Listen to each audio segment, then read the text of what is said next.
You are looking live at JBC Studios. I'm Aaron. And I'm Justin. And this is Movie Guts. On today's episode, we're going to be talking about the second day and the second location. It just so happens to be all of our exterior shots. And we're going to take a look at some of the challenges. And some of the things that we got right.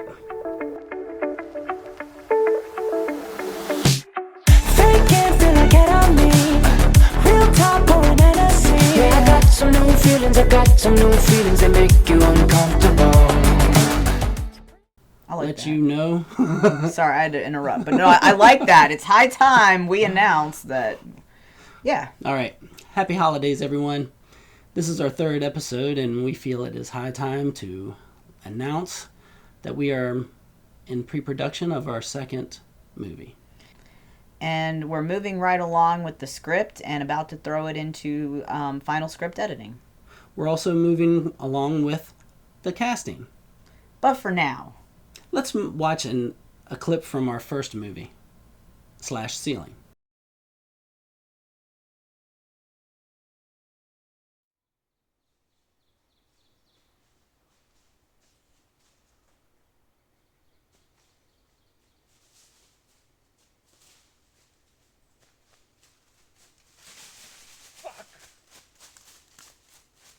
God damn it. Fuck you, bitch. God, fucking thrift store bullshit. You just watched the opening scene from our movie /Ceiling. I noticed that we were staring at a twig for an awful long time, Aaron. Can you explain that? we were. And it was not on accident. One of my visions was for this movie to have a very tedious, almost annoying pace without being so annoying that the viewer would get up and walk out angrily. And the twig is what sets off, I guess, for lack of a better term, the domino rally of the events that ensue afterwards. The slow stripping. Right. And so the twig does have that significance as it rips Charles's shirt off as he runs by. So Yes, and I wanted to focus on that. I wanted that to be the opening, from black to twig. So we could be wondering while we're staring at a twig. And I thought it would be good to have it on a hillside to where Charles was running zigzag in the background, really just to eat up as much time as possible and to have a stationary shot to start the movie. Mm-hmm. Focus on acting instead of camera movement. We arrived on location at around 4 o'clock for these exterior shots, and wanting to have it look like it was nighttime is definitely a challenge that I had not come up across in my filming adventures. right. So we had, and that was an ongoing theme for the entire day of exterior shots, was dealing with the lighting and how we were trying to do a scene that really only took place in about a 10-minute stretch, but we were filming it over a 4-hour stretch, and the sun was constantly changing the lighting, so trying to get that continuity was definitely a challenge.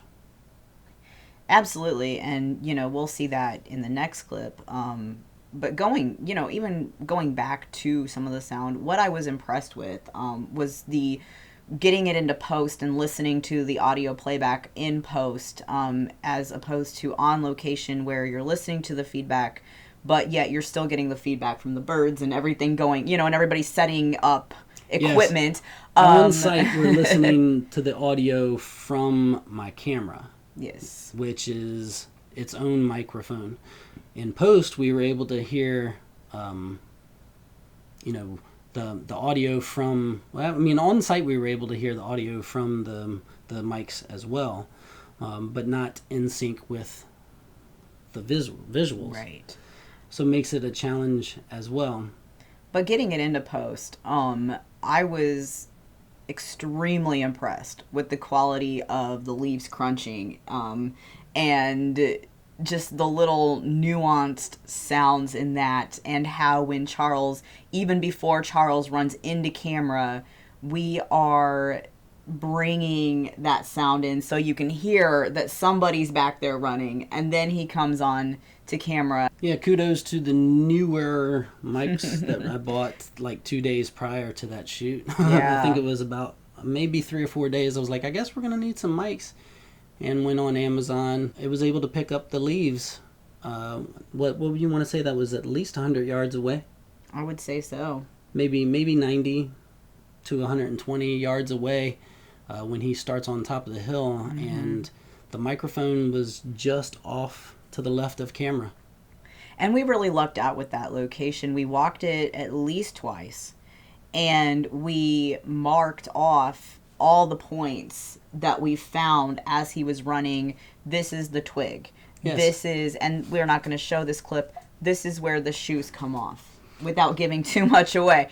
You know, A happens here, B happens here, C happens. And so we really lucked out. And it shows the benefit of walking through the location versus Yes. not being able to. Well, we went searching for a place to have shoes come off, Right. to have shirts get ripped off. So we were looking specifically for trees falling down that have branches sticking up and that could have a path of running through. We kind of lucked out in the fact that there was a ravine at the bottom. There was 2 hills that we were able to, and that I think that helped out the audio as well. Oh, having yeah. the sound bounce off the 2 hills back to, you know, Absolutely. that was good acoustics. But it really did make sense for his path of running. With all of that being said, let's look at one of our biggest challenges. What would you say that would be? Definitely the light. Yeah. The sun is all, even as a photographer, you're always an out natural light photographer. Anything outside you're dealing with and always chasing the sun. But since we're talking about exterior shooting, sun is definitely a major player. Charles finds himself in a position that we usually see young girls in. Can you explain to us why we had a full-grown man getting stripped naked? I remember, I'm going to over-explain this. You can cut it out. You can cut it out. I remember growing up and, of course, completely engulfed in the horror genre. And that was slasher, campfire, horror, supernatural, psychological. But looking at the slasher, like a classic slasher film, we almost always we have the female who is, it's 10 o'clock at night, but she is in heels and a mini skirt, and of all the things that she could, out of all the options that she has to fight off the serial killer or the monster, whatever's coming at her, she chooses to go around the house, run out the back door, and there's always a woods. Somehow there's always a woods, and she's in the woods, and then magically her shoes come off and her skirt's off, Next thing you know. So writing this, I was thinking, while we're playing on this and parodying the gender roles and flopping the gender roles, why are there fewer men who Or getting chased by girls? who get chased by women or anybody, beings, and their clothes don't fall off in the woods? And so when I was writing this, I just wanted to see that. Really? I drew the duck blue because I've never seen a blue duck before, and to be honest with you, I wanted to see a blue duck. I mean, and maybe a lot of people, maybe a few people wanted to see that, but I wanted to see a beginning clip, a preface to a movie where you have a man in the woods who is clothed, and then the clothes just magically start. I can't be the only person in the world who watches horror who's noticed that, who has said, why is this Always this women? way. Right. And Can't we can I flip the do script? something? Yes, we can. even if it is heavy-handed, perhaps it will bring a conversation about. Yes. That brings us to, I guess, our second clip from the movie, which is also from day 2 and the exterior shots. Take a look. My.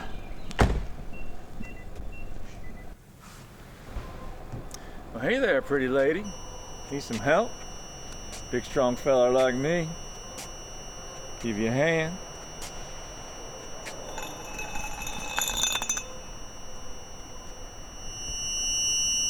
Kay? Fuck. Here you can see the difference when it comes to lighting. So walk us through a little bit of that, Justin. The anxiety, which was that last scene. Well, we could be doing a director's cut soon. Stay tuned for that, and hopefully we'll be able to walk through and talk through each scene and explain, and maybe even show some of the stuff that I cut. But with that being said, there was, I want to say 60% of that was cut because of how quickly the sun went down. We had one clip, one take, and then re-changed lighting and positioning, and the sun was, that much more gone. It's just amazing how quickly it happens and how quickly that affects, or how drastically that affects the camera. In our eye, we don't necessarily see that much of a spike, I guess. Mm-hmm. But in the camera, it's horrible.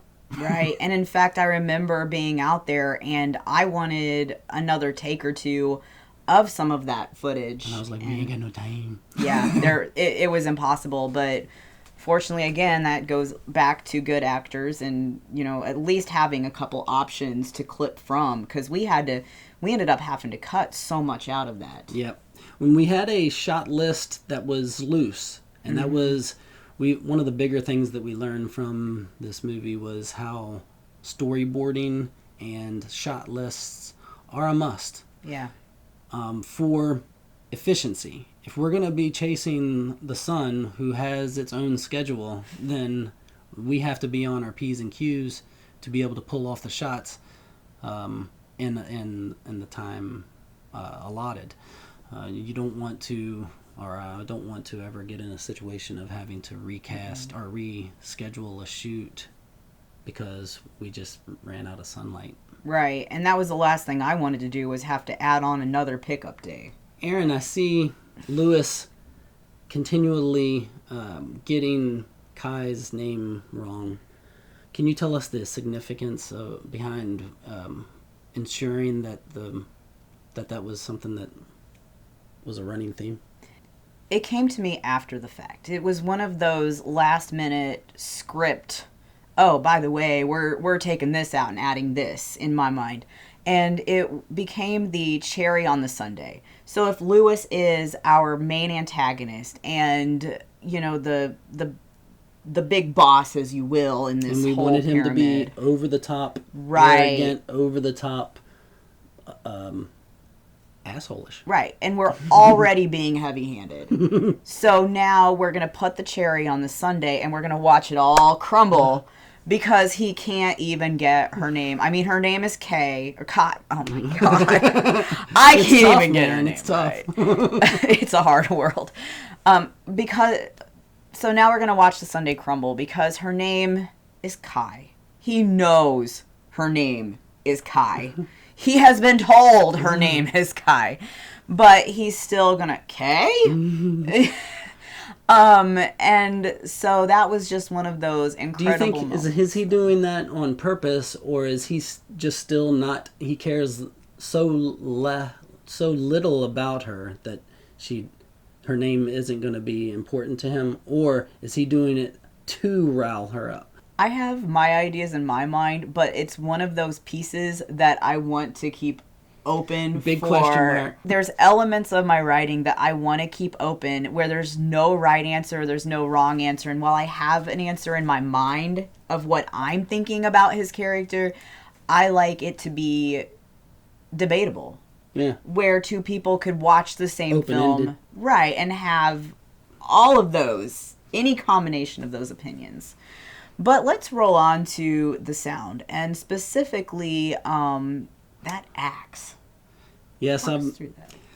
I wanted the idea because I don't remember exactly how it was in the script. If you can remember, was there anything short of car stress? You know, car troubles on the side of the road. That's about it, right? Yes, and then just that she has the axe hidden, but nothing necessarily about how it was to come out. Because I was thinking, yeah, and that actually, we kind of had to figure out, I guess it's called blocking. We had to figure exactly where the camera and the best angle to present the axe to the viewer and not to Lewis. Mm-hmm. How could she have an axe and be able to swing it without him seeing it coming? And so I wanted to give the illusion that it was maybe a tire iron or a jack of some sort, you know, that she was pulling from underneath of the car, and have it have her body be in between Lewis and the axe. And that way she could actually be, you know, drawing it over top of her shoulder as she's doing her spinning. But of course he's going to be able to see that, and, you know, the pursuit is on. Right. And that was because again, it came down to what is going to make somebody of Lewis's stature run from somebody who's 5'6" and, Yeah. you know, and so we had to answer that question.